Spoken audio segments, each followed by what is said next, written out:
আসসালামু আলাইকুম। সুপ্রিয় ষষ্ঠ শ্রেণীর শিক্ষার্থী বন্ধুরা, তোমরা সবাই কেমন আছো? সবাইকে জানাই আন্তরিক শুভেচ্ছা ও অভিনন্দন। বন্ধুরা, আমি তোমাদের অনুশীলনী 4.3 এর 34 থেকে ধারাবাহিকভাবে সমাধান করে দেব।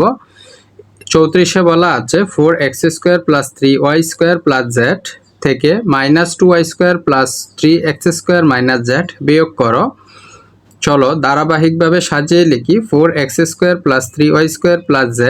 এখান থেকে বন্ধুরা প্রথমে লিখব প্লাস 3x², x এর উপাদানের সাথে x এর উপাদান নিচে নিচে সাজিয়ে লিখতে হবে। তারপর লিখব -2y², তারপর লিখব বন্ধুরা -z। তাহলে চলো সমাধান করি। এখানে প্লাস আছে মাইনাস হবে, মাইনাস আছে প্লাস হবে, মাইনাস আছে প্লাস হবে। তাহলে -3x² থেকে +4x² চলে গেলে থাকবে +x², প্লাসের সংখ্যা বেশি। এখানে আছে বন্ধুরা 3y² আর প্লাস 2y², দুটি যোগ 3 আর 2 যোগ করলে হয় 5y²। এখানে আছে বন্ধুরা প্লাস z, এখানে আছে প্লাস z, তাহলে হবে +2z। বন্ধুরা তোমাদের 35-এ আছে x⁴ + 2x³ + x² + 4 থেকে x³ -2x² + 2x + 3 বিয়োগ করো। চলো ধারাবাহিকভাবে সাজিয়ে লিখি। x⁴ + 2x³ + x² + 4। তাহলে বন্ধুরা এখানে আছে x³, তাহলে x³ এর নিচে x³ লিখব প্লাস চিহ্ন দিয়ে, -2x², এখানে -2x² লিখব, +2x, এখানে +2x এর কোনো উপাদান নাই উপরে, সেজন্য এটাকে আলাদা করে তোমরা একটু দূরে লিখবা। যেমন এটির উপরে কিছু নাই, তাহলে 2x একটু দূরে বসবে। তারপর আছে +3। চলো আমরা সমাধান করি। এখানে প্লাস আছে মাইনাস হবে, মাইনাস আছে প্লাস হবে, প্লাস আছে মাইনাস হবে, প্লাস আছে মাইনাস হবে। x⁴, তাহলে এখানে বন্ধুরা -x³ আর এখানে -2x³, প্লাসের সংখ্যা একটি বেশি, তাহলে এটা বসে যাবে x³। এখানে আছে +2x² + x² + 3x²। এখানে আছে বন্ধুরা -3 আর +4, তাহলে প্লাসের সংখ্যা বেশি +1, আর এখানে আছে -2x।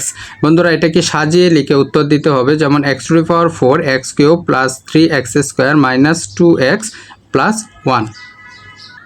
শিক্ষার্থী বন্ধুরা তোমাদের 36-এ বলা আছে যদি a = x² + z² হয়, b = y² + z² হয়, c = x² + y² হয়, তবে দেখাও যে a + b - c = z²। অর্থাৎ আমাদেরকে বের করতে হবে a + b - c, a R b যোগ করে ab থেকে c বিয়োগ করে 2z²।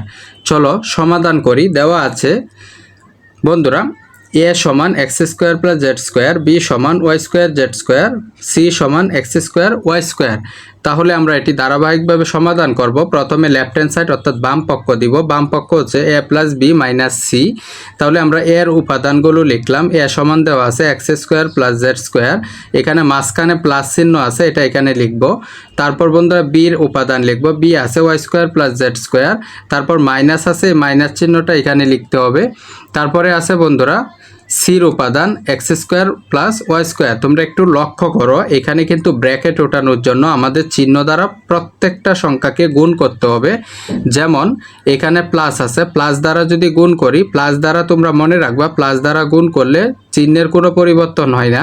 যেমন এখানে প্লাস আছে, এখানে প্লাস আছে, প্লাসে প্লাসে প্লাস x², এখানে প্লাস আছে, এখানে প্লাস আছে, প্লাসে প্লাসে z², এখানে প্লাস আছে, এখানে প্লাস আছে, প্লাসে প্লাসে y², এখানে প্লাস আছে, প্লাস আছে, প্লাসে প্লাসে z²। অর্থাৎ প্লাস দ্বারা আমরা গুণ করতেছি, চিহ্নের কোনো পরিবর্তন হচ্ছে না। কিন্তু মাইনাস দ্বারা যদি আমরা গুণ করি তাহলে চিহ্নের পরিবর্তন হয়ে বিপরীত চিহ্ন আসবে। এখানে আছে +x², এখানে আছে মাইনাস, মাইনাস দ্বারা যদি গুণ করি প্লাসে মাইনাসে -x², এখানে আছে বন্ধুরা +y², মাইনাস দ্বারা যদি গুণ করি প্লাসে মাইনাসে -y²। তাহলে আমরা এখানে প্লাসে মাইনাসে কেটে দিতে পারি। বন্ধুরা এখানে যদি আমরা কাটাকাটি করি তাহলে x² plus -x², y² plus -y², তাহলে এখানে থাকে একটি z², এটি আছে, এটি কাটা নাই, y² এবং z², আর এখানে থাকে একটি z² সমান 2z²। সুতরাং লেফট হ্যান্ড সাইড সমান রাইট হ্যান্ড সাইড শুড, মানে দেখানো হলো। ষষ্ঠ শ্রেণী 37-এ বলা আছে যদি x সমান a প্লাস b, y সমান b প্লাস c, z সমান c প্লাস a হয় তবে দেখাও যে x minus y plus z সমান 2a। অর্থাৎ বাম পক্ষ x minus y plus z সমান 2a বের করতে হবে। x থেকে y এর উপাদান বাদ দিয়ে z এর উপাদান যোগ করলে 2a আসবে। চলো সমাধান করি। দেওয়া আছে x সমান a প্লাস b, y সমান b প্লাস c, z সমান c plus a। Left hand side x minus y plus z, আমরা x এর উপাদান লিখলাম মাইনাস y এর উপাদান লিখলাম প্লাস z এর উপাদান লিখলাম। তো এখানে প্লাস দ্বারা গুণ করে ব্র্যাকেটটি উঠাইতে হবে, তাহলে প্লাসে প্লাসে প্লাস, প্লাসে প্লাসে প্লাস, মাইনাস দ্বারা গুণ করলে প্লাসে মাইনাসে মাইনাস b, প্লাসে মাইনাসে মাইনাস c। তাহলে প্লাস দ্বারা যদি গুণ করি প্লাসে প্লাসে প্লাস c, প্লাসে প্লাসে plus a, plus a plus b minus b কেটে দেব, মাইনাস সি প্লাস সি কেটে দেব, থাকবে এ এ সমান 2a। সুতরাং লেফট হ্যান্ড সাইড সমান রাইট হ্যান্ড সাইড।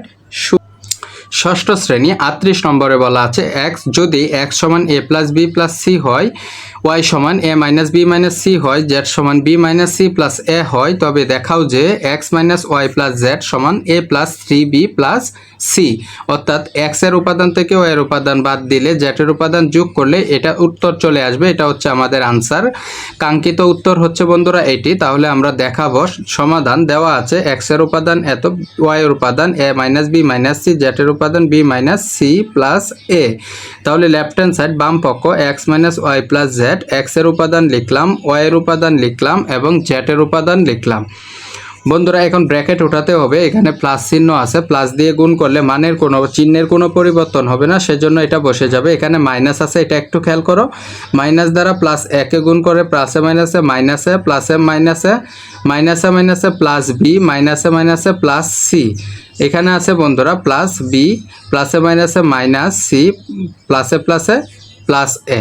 তাহলে আমরা প্লাস মাইনাস এ প্লাস এ কেটে দেব, প্লাস সি মাইনাস সি কেটে দেব, এখানে থাকবে এ। সাজিয়ে লিখতেছি বন্ধুরা এ, এখানে বি আছে একটি, দুইটি, তিনটি, 3b, আর আছে প্লাস সি। সুতরাং লেফট হ্যান্ড সাইড সমান right hand side should. Thanks for watching, ধন্যবাদ।